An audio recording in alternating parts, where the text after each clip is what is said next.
Making a feeder wedge from raw cherry wood. William Hovey Smith, 2023. This is Hovey Smith, the Backyard Sportsman. And I'm in my shop this morning because I have a feeder up.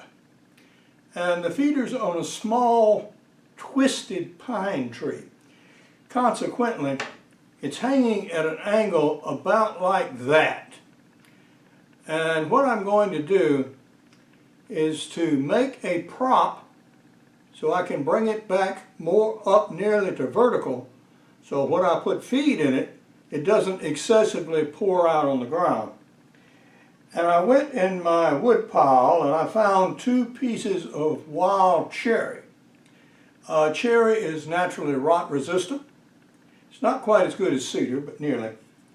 And so I'm going to make a piece that has 2 wedges sticking out like this, so I can prop that up against the tree, blum blum, and then put the feeder on top of it like this and hold it more nearly vertical.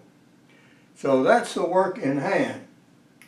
And the first thing I'm doing here is cutting out this limb to give me a flat backing plank to which I will attach the 2 wedges.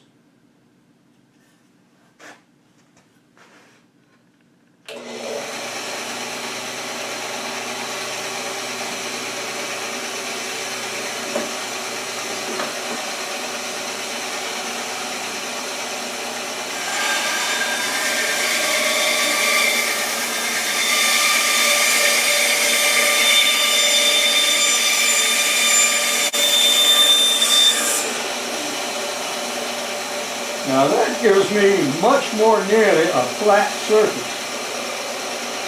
Now I'm going to dress the surface on this side to make it more nearly parallel. I'm going to use my belt sander here and make the side more nearly parallel, but it doesn't have to be exactly so because the tree itself is covered with bark and is irregular and so on and so on and so on. But I'm going to dress a little bit of it off. Now that we have our backing plate trimmed and flattened, we'll proceed to cut on our wedges. To keep from having to remove so much with the sander, I'm going to make a cut there so we have more or less a right angle side. It's going to be sort of difficult because of the irregularity of the wood, but that'll give us something better to start with. This is going to be mostly a hand hold and hand guide job.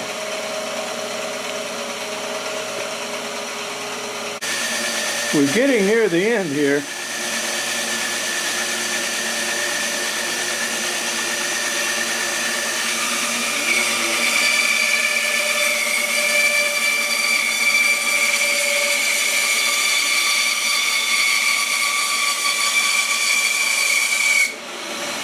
All right, but at least that gives me a more nearly flat surface from which to work. We have our wedge and our base plank here done. And what we're going to do now is to smooth this surface a little bit so that the back of the wedge will fit more firmly.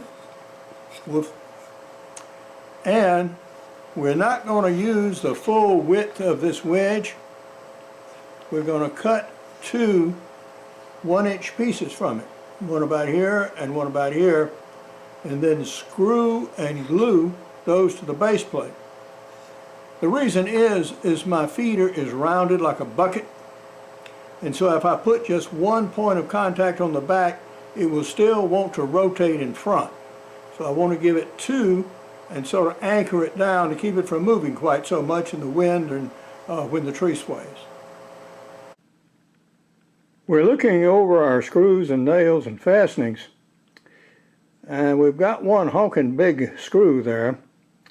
It's going to go through the middle of the plank and actually hold it to the tree. but I'm going to have to drill a hole in that plank support first, because one of the bad things about cherry, it is rot resistant, but it is also brittle.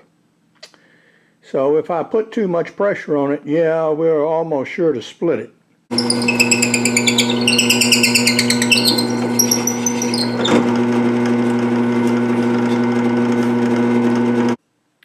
We're cutting the drill holes for our nails, and they're oversized. These are going to be glued as well. But I wanted to make sure that these nails pass through without splitting the wood.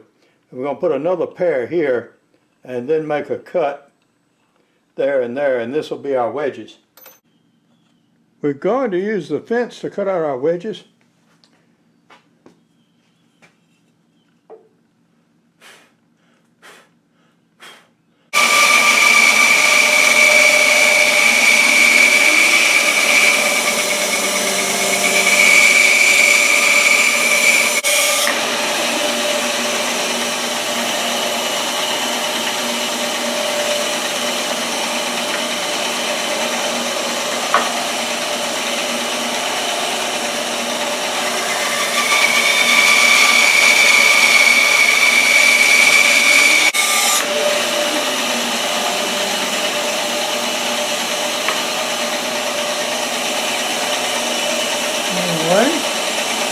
That goes.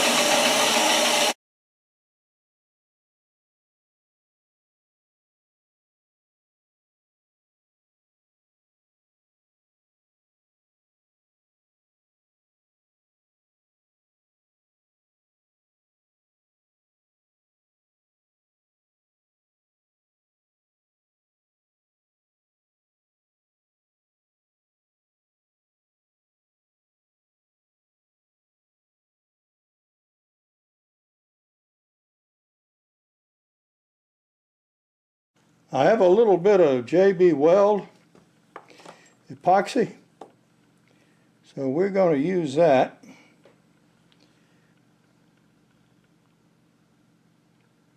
And it looks like this will be just about exactly the right amount, it turns out.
And we will happily just let that sit there and set and have lunch.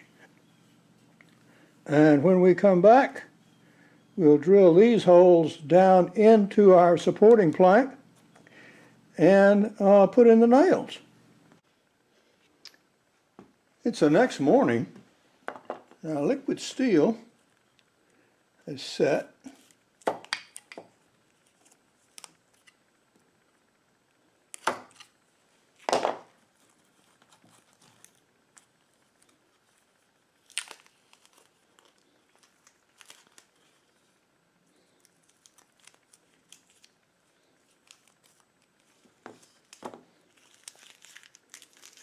So I'm going to deepen these holes and insert the nails to hold everything together.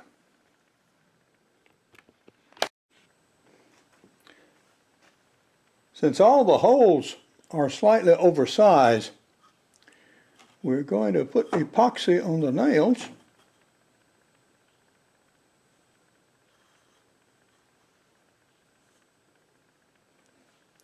And then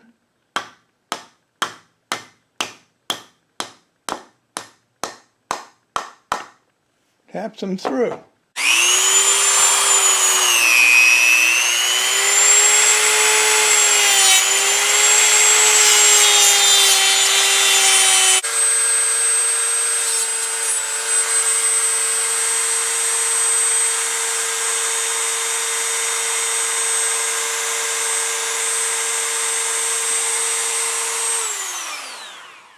Very well. I think we're ready to go to the tree now.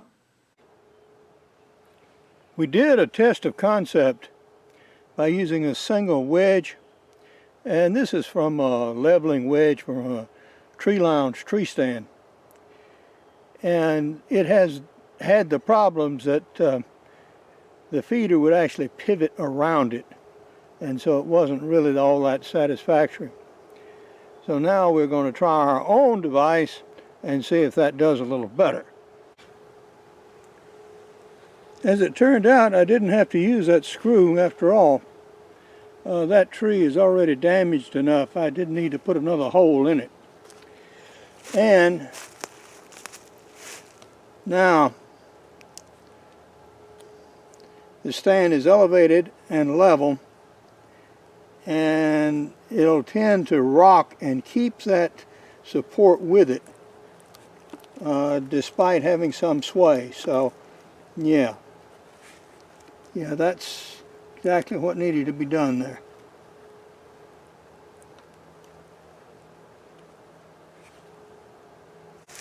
This is cast like this, and so it actually happens to fit on the outside of one of the wedges. So that worked good in holding it in place. So yeah, I think we're good. For now, this is Hovey Smith, reminding you to hunt what you eat and eat what you hunt. Be legal, be ethical, be good. Goodbye, God bless, and see you next time.